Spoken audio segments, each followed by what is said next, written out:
வணக்கம் மக்களே, சற்று முன் கிடைத்த தகவல் ஒன்றை பார்க்க போகிறோம். விருதுநகரில் அதிரவிட்ட தேமுதிகவின் அதிரடியான செயல், இதை பற்றி தான் நாம் பார்க்க போகிறோம். தகவலை பார்ப்பதற்கு முன்னதாக நீங்கள் நம்மளுடைய சேனலுக்கு புதிய பார்வையாளர்களாக இருந்தீர்கள் என்றால் மறக்காமல் நம்மளுடைய சேனலை சப்ஸ்கிரைப் செய்து வைத்துக் கொள்ளுங்கள் மக்களே. தற்சமயம் வரைக்கும் மிகப்பெரிய அளவில் இருந்து கொண்டிருந்த, தற்பொழுது பெரும் அளவில் பேசும் பொருளாக இருந்த முக்கியமாக பார்த்திங்கன்னா அந்த விஷசாராயம் அருந்தி இறந்தவர்கள் பார்த்திங்கன்னா 60ஆக உயர்த்தப்பட்டிருக்கிறது. இந்த ஒரு சூழ்நிலையில் தற்பொழுது தேமுதிகவினர் 2 நாட்களுக்கு முன்னாடி எல்லா மாவட்டங்களிலும் பார்த்திங்கன்னா ஆர்ப்பாட்டங்களை நடத்தினார்கள். அதிலும் குறிப்பாக விருதுநகரில் பெரும் பிரம்மாண்ட அளவில் பார்த்திங்கன்னா விருதுநகரையே அதிர வைக்கும் அளவிற்கு பார்த்திங்கன்னா ஆர்ப்பாட்டம் நடத்தி அங்கே பார்த்திங்கன்னா மிகப்பெரிய அளவில் பார்த்திங்கன்னா பேசும் பொருளாக இருந்தது. அங்கே கூட பார்த்திங்கன்னா பெரும் வகையில் பார்த்திங்கன்னா முக்கியமான புள்ளிகள்லாம் பார்த்திங்கன்னா பேசினார்கள் என்றே நாம் சொல்லலாம். ஓகேங்களா, அந்த ஆர்ப்பாட்டத்தில் அதில் பார்த்திங்கன்னா குறிப்பாக சொல்லணும்னா நம்ம மீசை ராஜேந்திரன் அவர்கள் தலைமையில் அந்த கூட்டம் நடந்தது ஆர்ப்பாட்டம். அதுலேயும் அவர் பேசியிருந்தார், ஆட்சி நடப்பது எப்படி அப்படின்னு. இந்த ஒரு சூழ்நிலையில் விருதுநகரில் விருதுநகர் என்று சொன்னாலே விஜயபிரபாகரன், விஜயகாந்த் அவர்களுடைய ஆதரவு அப்படின்ற மாதிரி தான் இருக்குது. ஏன்னா விஜயகாந்த் அவர்களுடைய ஆதரவால் விஜயபிரபாகரன் அவர்கள் பெரும் விதத்தில் பார்த்திங்கன்னா பிரச்சாரம் பரப்புரையும் எல்லாமே செஞ்சு விருதுநகரை தம் வசப்படுத்தினார், ஆதரவும் எடுத்தார்.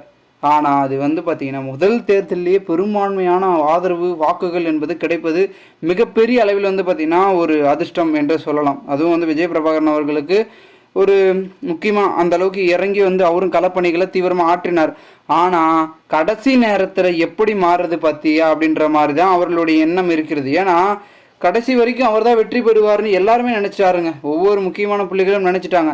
ஆனால் கடைசி நேரத்தில் பார்த்திங்கன்னா வெற்றி என்பது மாணிக்கம் தாகூர், அதாவது காங்கிரஸ் திமுக வேட்பாளராக இருக்கக்கூடிய மாணிக்க தாகூர் எடுத்தது மிகப்பெரிய அளவில் அதிர்ச்சியை பார்த்திங்கன்னா ஏற்படுத்தி விட்டது நம்மளுடைய தேமுதிகவினரிடையே, விருதுநகர் மக்களிடையே. இந்த ஒரு சூழ்நிலையில் தற்பொழுது அதற்கு மறுவாக்கு எண்ணிக்கையெல்லாம் நிறைய விதமான முயற்சிகள் எடுத்தார்கள். ஆனால் அது போதிய பார்த்திங்கன்னா ஒரு நோக்கத்தை தரலை அப்படின்றது தான் யதார்த்தமாக பார்க்கப்படுகிறது. இந்த ஒரு சூழ்நிலையில் மிகப்பெரிய அளவில் பேசும் பொருளாக இருந்து கொண்டிருக்கக்கூடிய அதிமுகவின் கட்சியின் கூட்டணியில் அங்கம் வகித்து கொண்டிருக்கக்கூடிய நம்மளுடைய தேமுதிக தற்பொழுது 2026 இந்த தேர்தல் அப்படி குளறுபடிகள் பண்ணாங்க போயிடுச்சு அப்படின்னே வச்சுட்டு இருக்கலாம். 2026 இருக்கிறது சட்டமன்ற தேர்தல். அந்த ஒரு தேர்தலில் நம்மளுடைய தேமுதிக கட்சி என்ன பண்ண போகிறாங்க அப்படின்ற ஒரு எதிர்பார்ப்பு அதிகமாகி இருக்கு. காரணம் என்னவென்றால் இப்போ விருதுநகரில் அவ்வளோ சதவீதம்னா அப்போ பார்த்துக்கோங்க எத்தனை சட்டமன்றம் இருக்கிறது. அந்த சட்டமன்றங்கள்லாம் பார்த்திங்கன்னா தேமுதிகவுக்கு ஆதரவாக திரும்புமா 2026 சட்டமன்ற தேர்தலில் அப்படின்றத பார்க்கப்படுகிறது, பெருமளவில் பார்க்கப்படுகிறது. அப்படி ஒரு வேளை மாறிச்சுன்னா தேமுதிகவுக்கு ஆதரவாக விருதுநகரே மாறிச்சுன்னா டோட்டலாக கதையே ஃபினிஷ்ட் ஆகிடும். தேமுதிக அங்கே பெரும்பான்மையை பார்த்திங்கன்னா தம்முடைய செல்வாக்கை அதிகரிக்கும் அப்படின்னே சொல்லலாம். இந்த ஒரு சூழ்நிலையில் மிகப்பெரிய அளவில் பேசும் பொருளாக இருந்து இருக்கக்கூடிய விஷயம் ஒரு முக்கியத்துவத்தை அளிக்கிறது அப்படின்னே பார்த்திங்கன்னா சொல்லலாம்.